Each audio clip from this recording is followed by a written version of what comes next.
Welcome, everyone, to IMC's IoT Newsdesk Live from CES 2023, organized by the IoT MTech Council, or IMC, under the auspices of the Consumer Technology Association, of course. My name is Keith Kreischer. I'm the Executive Director of the IMC, and I hope everyone is staying safe and well in these interesting times.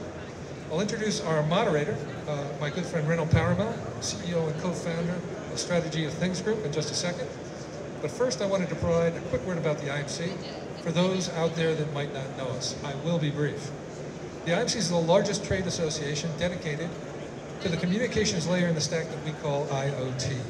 Our rank and file membership, we call them adopter members, is comprised of 25,000 individual product makers and designers, OEMs, enterprise users, and apps developers that deploy IoT technology in the field. They cover 27 different vertical markets of application, everything from medical device manufacturing to retail point of sale to transportation to energy and utilities. Roughly 30% of our adopters are based in North America, and the rest are dispersed on every continent. So this is a truly global and eclectic group, an excellent representation of the global IoT sector. The IMC's leadership is comprised of over 30 of the most influential IoT solutions providers. They are IMC sustaining member companies that sit on our board and set direction for the group. These companies provide connectivity services, hardware and software to connect devices in the field. Our mission at the IMC is to accelerate the adoption of IoT technology for the common good by bringing these two groups together. And we look at this session on sustainability as exactly in keeping with that mission. We hope you'll find it compelling and educational. And with that, I'd like to introduce Renil Paramel, my good friend from Strategy of Things Group. Renil, take us away. Thank you, Keith. Good morning, Las Vegas. Welcome to day one of CES 2023. We're super excited to be back here with a wonderful group of panelists. Today's topic that we're going to discuss is IoT brings sustainability to public grids. So let me give you a little bit background on the session itself. Innovative IoT technologies are enabling businesses and communities to execute on a variety of sustainability initiatives. The integration of IoT into home and community solar energy systems helps these systems more effectively manage and stabilize the local grid. IoT sensors help conserve water usage and manage wastewater systems more efficiently. Air quality networks help to mitigate public health risks, enhance traffic planning, and encourage carpooling. This session will explore the ways IoT is making sustainability initiatives more effective. So let me share our agenda for today. Each of our panelists will have a few minutes to talk, introduce themselves and talk a little bit about their respective companies. We will then jump into a series of questions and then talk a little bit more about the topic. Before I introduce our first panelist, let me share a little bit about myself and Strategy of Things and the work we've been doing in IoT. Prior to starting Strategy of Things, I was a VP at Gartner with their consulting practice, and prior to that, I spent a number of years at Accenture and Deloitte providing advisory services to a variety of industries. Strategy of Things is an innovation firm that offers consulting and services in the IoT space. We've been working with smart city clients, communities, and smart buildings for a number of years.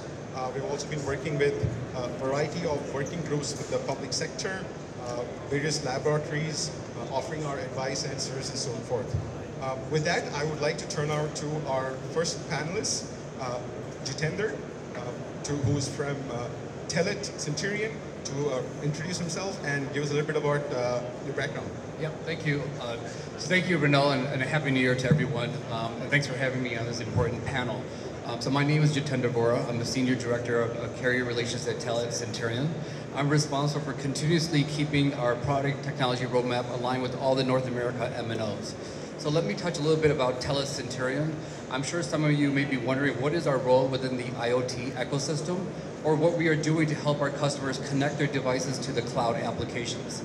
Before I address that, I want you to keep in mind IoT is about connecting the devices at the edge with the cloud application to exchange data back and forth. So at Telit Centurion, we created three main pillars of our offering to help our customers connect their devices to bring all the data back to the cloud applications. The first pillar is our hardware module business unit. We were born inside the wireless communications module space over 2 decades ago. Then in time, we learned from our customers that whenever they need to send data, they need to do more than just our hardware offering. So they need a cellular data plan. So in order to help those customers, we became an IoT MVNO and opened up our second pillar, which is our MVNO cellular business units. We did this because a large number of customers' biggest issue when it comes to connectivity is deciding which mobile network to use, how do they provision their device, and how do they switch networks when and if necessary. The third pillar is our cloud platform business units. This is the remote management and data orchestration platform. By data, I mean connecting to the devices, monitoring the health of those devices, and also the sensor data. Our platform can help manage the data and also orchestrate the data into the cloud. So to put it simply, the combination of these 3 pillars, the module, the IoT MVNO, and the platform, we want to enable IoT solutions for our customers to make it easy as possible for them to be successful in their digitization projects. So I'm looking forward to the discussion today, and back to you. Thank you so much, Jitender. Our second panelist with us is Johan Pedersen, who's come all the way from Spain, Barcelona. He is the Senior Business Development Director for Ignion, and I believe you have a new role, some more responsibilities. Maybe you can explain that to us. Over to you. Thank you so much. Thank you, guys. My name is Johan Pedersen, and as you just mentioned, yeah, I'm from Ignion in Spain. We're the company behind the virtual antenna technology. And at Ignion, I'm in charge of marketing and product management, including business development. And the virtual antenna technology is something that we often get the question, what is the virtual antenna? And basically what we are all about is making IoT device development easy. So when you're building a new IoT device, you need the connectivity piece, where maybe a module from Telit, and then you need the antenna piece, and that is where we come into the picture. The antenna integration has historically been quite a big challenge, and we are taking on that challenge, making it easy for anybody to build an IoT device with great RF performance. And we do that through these unique, you see these red parts, it's the same color as my t-shirt, and you can see them down in our booth. We have the virtual antenna components that are non-resonant when you get them out of the box. What you do when you put them on your IoT device, you can tune them to whatever frequency, whatever wireless technology and band that you need. And this means that you can use the same antenna for any device, for any type of wireless technology. And in order to design this, we have developed a quite unique tool called Antenna Intelligence Cloud, where you are basically designing your antenna system digital twin. You make your feasibility study in the digital world before you build your hardware. And this really saves the design journey a lot of efforts. You reduce the iterations of your product development, and basically you are able to make a feasibility study of whether you will have good connectivity in your device before you start building it. So when it comes to sustainability, this is critical, because sustainability is about saving resources, optimizing our resource use in many cases. And in order for us to really democratize the use of IoT in these areas, we need to provide the industry with easy-to-use tools that makes it possible to build great performing devices, because we all know how it feels when you have an IoT device or a wireless device with poor connectivity. That doesn't fly, and if you've been burned a few times, then you start, or I'll try something else, or I don't do anything. So as an industry, it's critical that we come up with ways of making it easy to build solutions, and in particular for the sustainability reasons, because there's so much potential there, but if we don't focus on making it easier, we won't get as far as if we did. So that's my intro speech. Thank you so much, Johan, and welcome. Our third and last final speaker is Curtis Govan, who's the President Americas at floLIVE. Curtis, please share a little bit about your background. Thank you. Sure. Yes, first, Happy New Year to everyone. Welcome to CES. It's great to be here. Great to see so many people back again. A little bit about floLIVE. We are an IoT connectivity company providing connectivity infrastructure and global connectivity. We're headquartered in the UK with offices around the world, in Europe, in Asia, and in North America. From what we provide in terms of the solutions, we have a fully virtualized core network that we provide, including 5G. We also have a connectivity management platform, a patented smart SIM, and then last but certainly not least, a full BSS stack that is basically a smaller version of some of the bigger BSS solutions you have.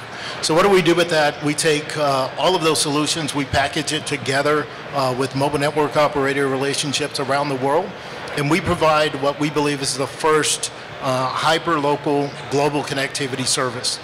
So you may ask, what exactly is hyper-local global connectivity? That is, with a single SIM, anywhere in the world, you have access to more than one network. And then if you need to localize your data path there, we can provide local packet cores in any region that you need. And then on top of that, if you look at further localizing there and needing to complement the cellular coverage, which we'll talk about how that applies to sustainability solutions now, very soon you'll have the ability to provide cellular coverage through our Release 17 NB over satellite solution, which we're really excited about because we see the applications that are there for that. But further looking, if you have a remote solution as well that has very dense concentration of devices, we're able to provide fully private networks as well. And then on top of that, continuing with the localization there, if your devices need to move from local networks to public networks, our patented SIM technology allows that seamless transition between public and private networks to happen. So we'll talk a little bit more as we go through about how that directly applies to sustainability solutions there. I would say we also have a booth just over at 10943A. Feel free to stop by to talk to us if you have any additional questions. Thank you. Thank you, Curtis, for the introduction and briefing on what floLIVE does. Why don't we get to questions? The first question I have for all of you, and maybe we can start with Jitender. What is driving this renewed interest in sustainability right now? Is it coming from customers? Is it coming from more government entities?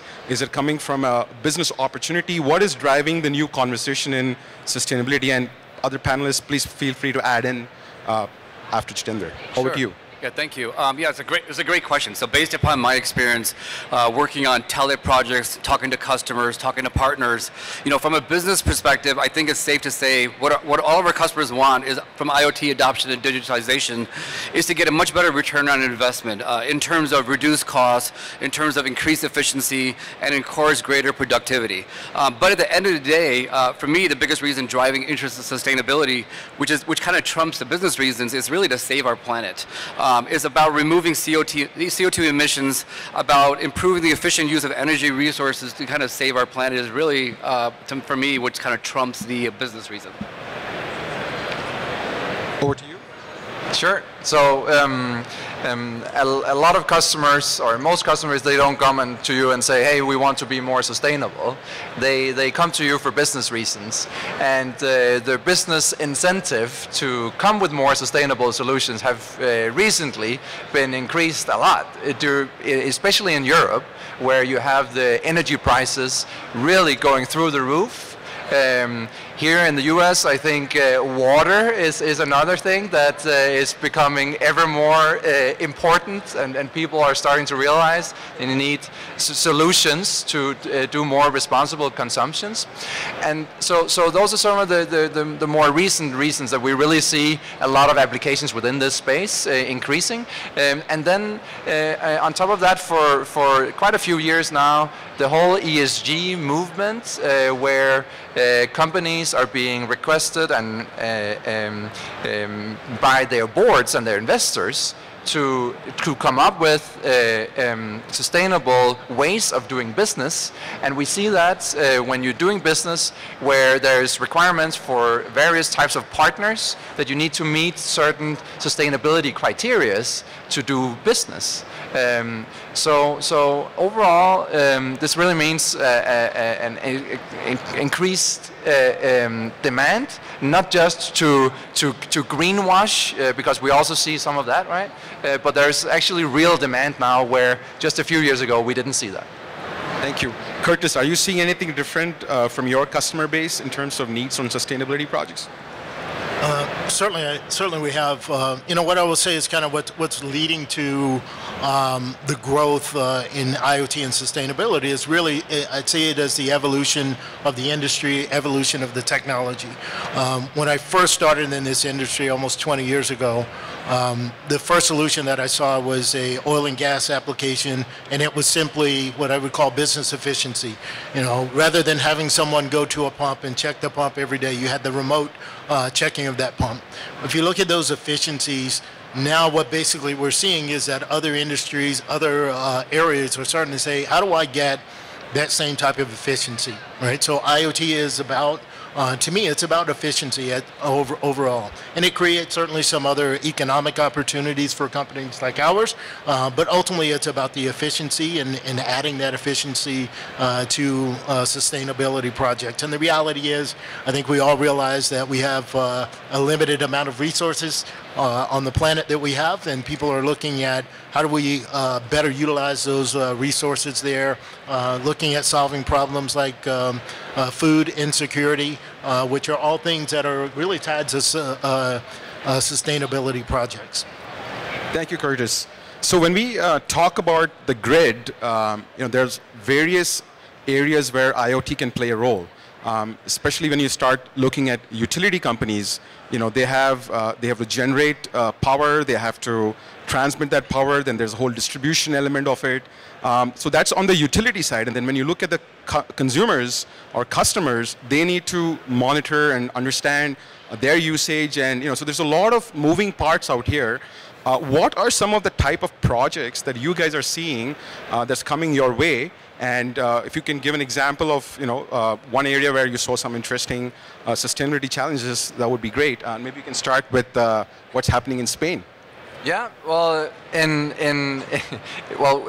we operate globally, so my representation is more global than local. But overall, we see a huge uptake in smart metering projects in Europe, but also in Asia and the US, where both metering of gas, electricity, water, and these are often placed in environments that are hard to reach, in the basement of a building or behind thick walls, and that's where connectivity can be a little challenging. That's why you need a strong cellular connection and you need a strong antenna to actually get there, and that is something that is possible now.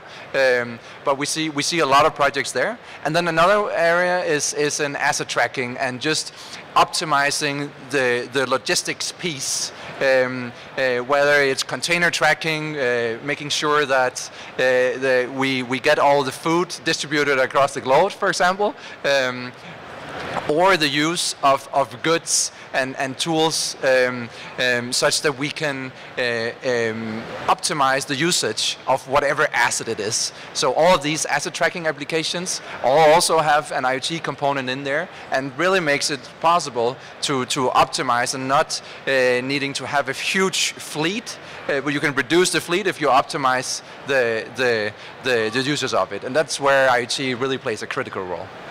Thank you. You mentioned about antennas being, very important in making sure that robust connectivity is available.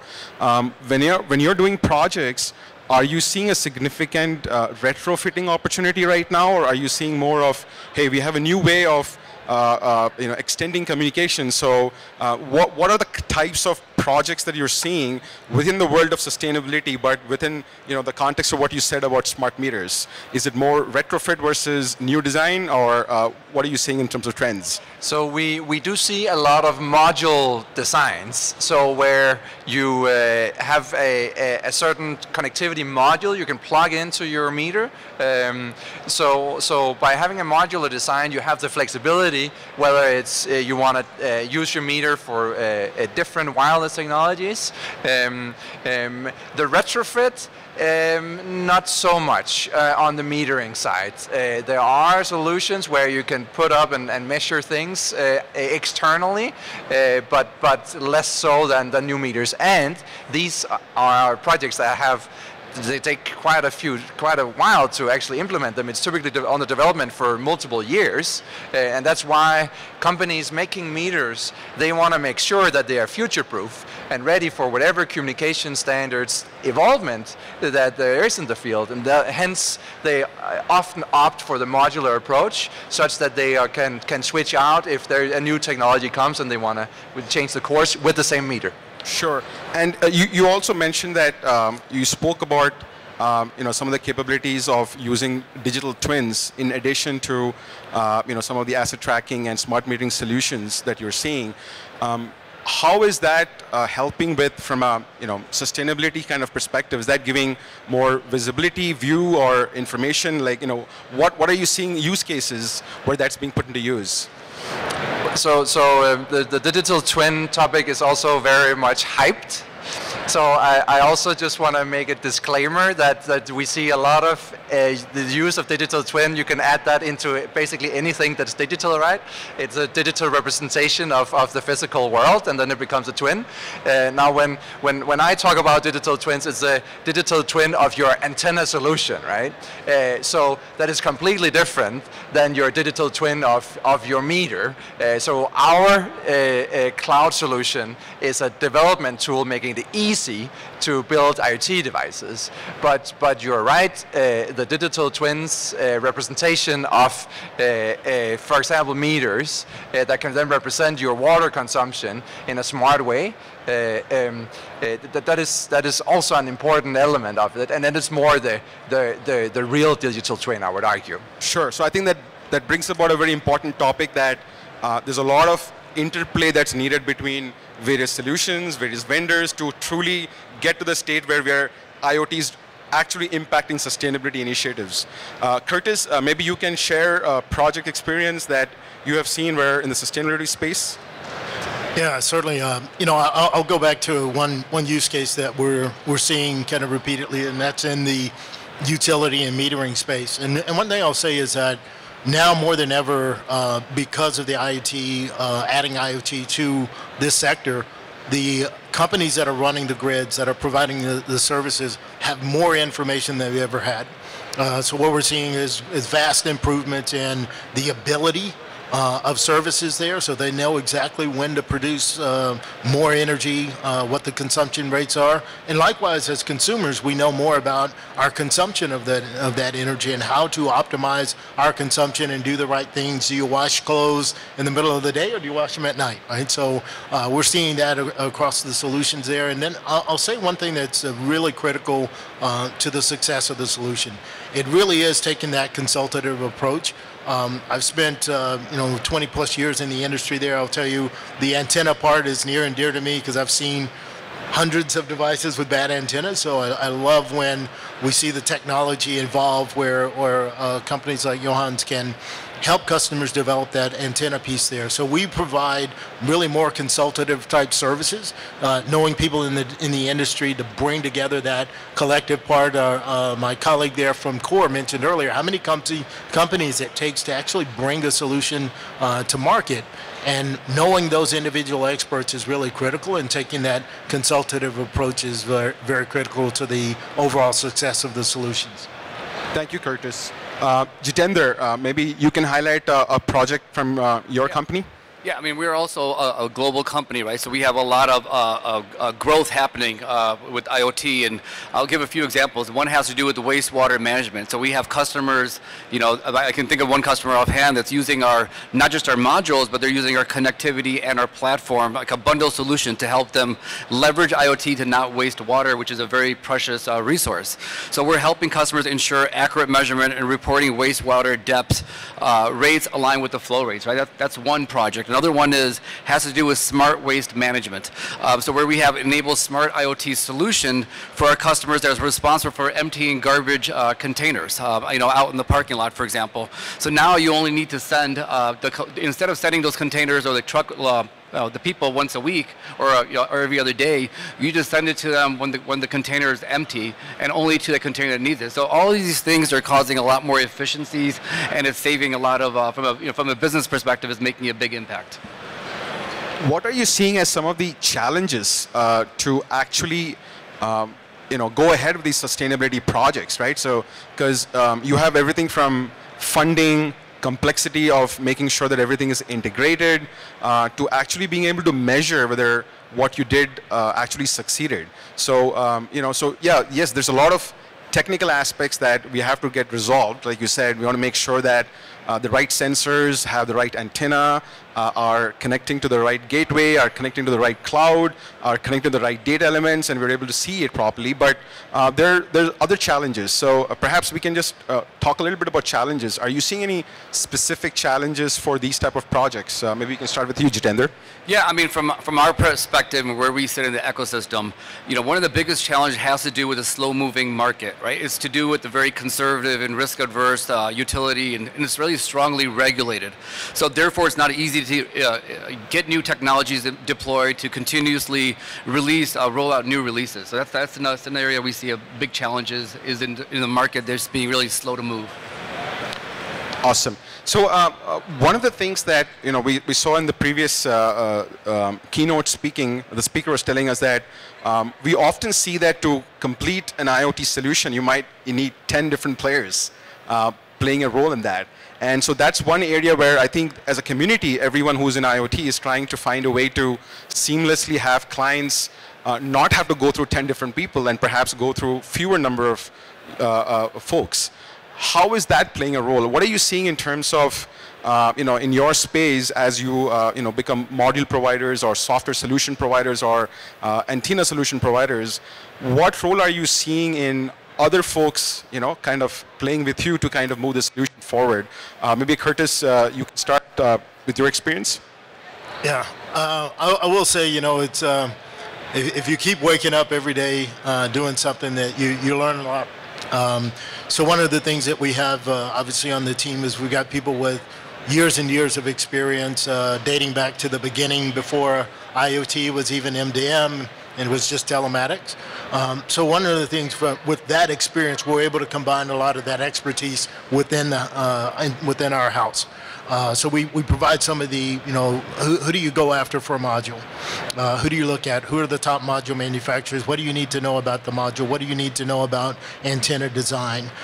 What are the kind of bigger factors of deploying the solution? And I'll tell you the biggest gap that we see when we have a customer at the beginning of a solution, at the middle of a solution, end of the solution that haven't gone through the full process is they don't have the expertise.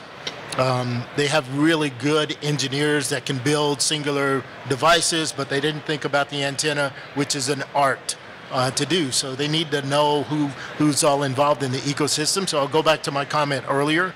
We're doing a lot of the consultative perspective and having a lot of that we do from in-house, but also knowing the right partners that we need to work with the customer to deliver the solution. Sure. Jitender, any experiences from your side on working with partners and other folks to actually deliver the full solution that you want? Yeah, I mean, so Telit, we're Telit Interior, we're evolving also. Like I mentioned in my intro, we started off as a module vendor, and then now we introduced the connectivity and then the platform, and now we also have the capability of, doing designs like from a device perspective and also the manufacturing, right? So we're trying to be more of an end-to-end solution provider. We want to be, the industry expert, and we want to help the customers solve their key problems and not just give them a module, for example. So we're trying to do that in-house, and we're also trying to partner with people out there with proven solutions, going to the chipset vendors. So all that stuff is what we're trying to do to help the customer with their issues and their pain points. Are you seeing any adoption issues? So, a lot of times, vendors are ready with the solution, funding is available, but then some of these projects don't actually get implemented in a timely manner. Not because of technical complexities, but maybe because of other reasons. The broader goal is to move sustainability forward. But what are some of the obstacles that you're seeing that's non-technical and non-integrated to other companies that you're seeing from your experience that we all should probably try to address? Johan? And this goes for any IoT project, but in particular relevant in sustainability, because you have often applications, devices that are getting deployed somewhere,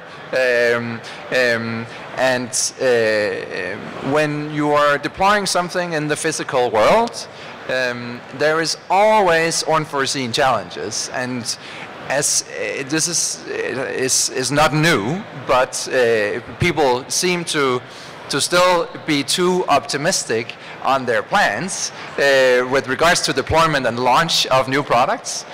So thorough feasibility studies where you prototype, really getting those devices as fast into the field to get that exposure to whatever it is, whether if you're mounting a device in a garbage can, we are working with Telit on the same customer basically. Then there's a lot of practical issues, not only IoT specific, but also just practical. And a lot of those issues actually turns out sometimes to be a deal breaker, because if you need to suddenly you need to send a person to do maintenance on this device, and then the whole business case falls apart. So those are some of the like I keep on seeing it over and over, that the feasibility piece, there's too little resources spent on that. And from Ignion's perspective, that's where our cloud solution comes into the picture, that at least that we make sure that you can do the feasibility on the antenna without building a device, and actually making sure that you get on the right path from the start. So that is a critical component I want to highlight. Sure. Jitender, any non-technical issues that you have seen? In terms of challenges from a deployment perspective, I mean, it's the same thing. I think people, like I mentioned before, they're very risk adverse. They need more time to kind of have more pilots and proven examples kind of roll out, so their confidence level grows, right? I think that's what's kind of happening with the utilities and the IoT. You're seeing some of these utility companies, taking the lead. But others are kind of watching to make sure, they're very risk adverse right now. So they want to, see that and see it be successful, have the business cases, proven before they jump in the water. It's kind of what's happening. So one question I have for you guys is, as you incorporate and deploy some of your solutions to your client base, are you seeing any need for, so Curtis, you mentioned about the consultative project approach, where you have to really sit down with the client and explain a few of these things to the client. Are you seeing a need for more of these type of consultative prototyping efforts before someone can actually start experimenting with either scaling or production type? So we have heard the concept of innovation labs and innovation experiments and prototyping and piloting often in this space, but it's been going back and forth. It takes some attention for a while, then it goes away. So are you seeing that kind of a need to be able to have clients get engaged a little bit more in a space like this? Curtis? Yeah, certainly seeing a need, and I'll say what I think the number one non-technical challenge is preparing for scale. Many of the customers, if you take the utility space, they have 1 million meters out today, but having 1 million meters that are connected now you have a completely different scale problem that you need to deal with, and resources behind that to align with that. So we're seeing that come across very commonly there, and that's why you need to have those early proof of concept sessions so you understand what you need to do day to day to manage a smaller subset. What does it take to do 1,000 devices, and how is that going to scale up when we have a full 1 million, 10 million devices that are deployed? That scalability piece is extremely important to understand. Anything to add, Johan or Jitender? I mean, I was just gonna add one thing is, yeah, I mean, people are getting access to a lot of data, but how do they leverage that, and how do they refine the processes, right? Kind of what he's going after too. It's really, that's where the challenge is going to be. In order to mass scale all the processes, and is doing that is what's the challenge is going to be, non-technical.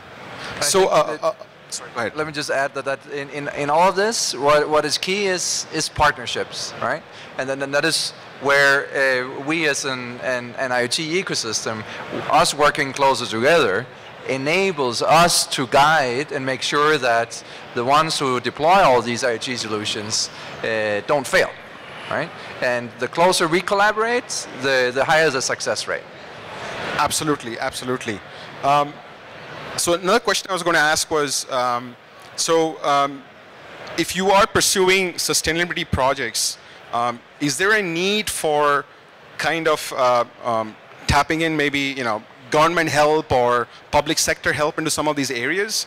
Because I feel as a private sector, it's not always possible to put a significant amount of attention to sustainability. While it's a good cause and a good intention there, economic and other benefits tend to be more priority. So is there a need to kind of tap into perhaps public sector or other agencies to kind of co-partner with some of these initiatives? Jitender?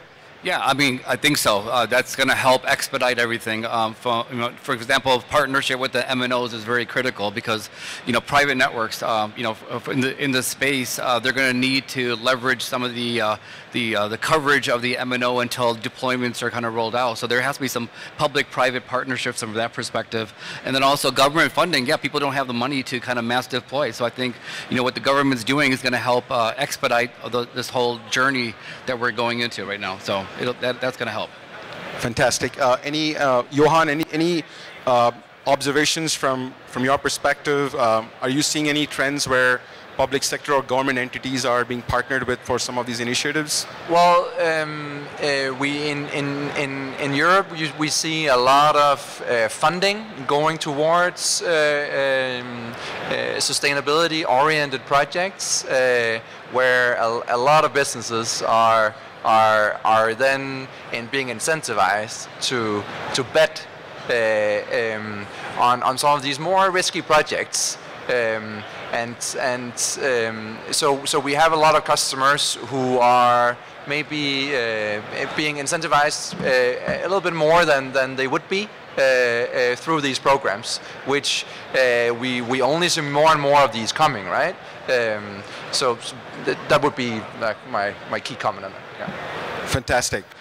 We're getting close to our time here, so I wanted to ask each of you to kind of give a little bit perspective of your perspective on what do we need to do to continue along this journey so that we increase adoption for IoT, we increase more focus on sustainability type of projects, and what would you like to see as a community that everyone is trying to do? So maybe we can start with you, Curtis. Yeah. I'll go back to what I said is the consultative approach. I think it's important that we have relationships with different people around the ecosystem, and that anyone that is engaging, embarking on a project like this, we come in with the perspective of we want to understand what you're trying to accomplish. Once we understand the end game, then we start to work backward there and work on the relationships and putting the right relationships in place, preparing for those things like scale, antenna design, right module selection, coverage issues there, making sure that we're checking all of the boxes there and lending our expertise to the solution where they otherwise don't have that expertise. Thank you. Over to Johan. Sure. So overall, I would motivate companies to bet on sustainability. We have previously seen that, well, the money was not completely there yet, and then boom, energy crisis, and then the money is really there. So if you take the risk a little bit, I do believe that in the future, the money side of sustainability will also become even bigger. And then use the technologies in a smart way. For example, we have a partner, a customer of ours called Sodak. They have an asset tracking platform where that's based on cellular technology, but to keep on the cellular radio requires a lot of battery power. So what they've done is they are leveraging the antenna in a smart way, where they're able to beam up with a low power signal that then turns on the cellular piece of the communication when it's ready, and thus saving a lot of power. So using the technologies in a smart way, and then I used many years ago, I worked a lot in the area of energy harvesting. And we see now, also from Ignion's point of view, our antennas are being used more and more in devices that are also powered by energy harvesting, whether it's solar, thermal, kinetic, or even RF energy. And this is an area that is now mature enough. The bill of materials is competitive. And that is something that I would recommend anybody building a new type of device to at least evaluate the potential of energy harvesting in their device. Well said. Thank you, Johan. Over to you, Jitender. Yeah, I mean, I think, at Telit and Telit, we kind of remain committed to this whole new journey here. We want to be a pioneer in this space like we've done everywhere else for the last 20 years. Our goal is to be like the other panelists said, we want to continue to be a trusted advisor to help all the stakeholders in the larger value chain, including the end customers, so everyone understands the enormous benefits that IoT can give, right? So this is what we're trying to do. Partner with the right folks, show success stories, and just make it expedite, make things go faster. Thank you very much. Panelists, thank you so much for your time today. You shared some wonderful insights from your experience, and thank you for sharing that. I think overall, IoT adoption still has a long way to kind of go, and I think we as a community, we need to continue making folks aware of what is the easy way to kind of simplify this? How do we make this easy for folks to kind of understand and move forward? So we have a lot of work to do ahead of us, but I think I'm always excited to see more and more forward movement in this space. So thank you very much for your time and for your effort here, and this is today. Thank you very much, guys. Thank you so much. Thank you. Bye.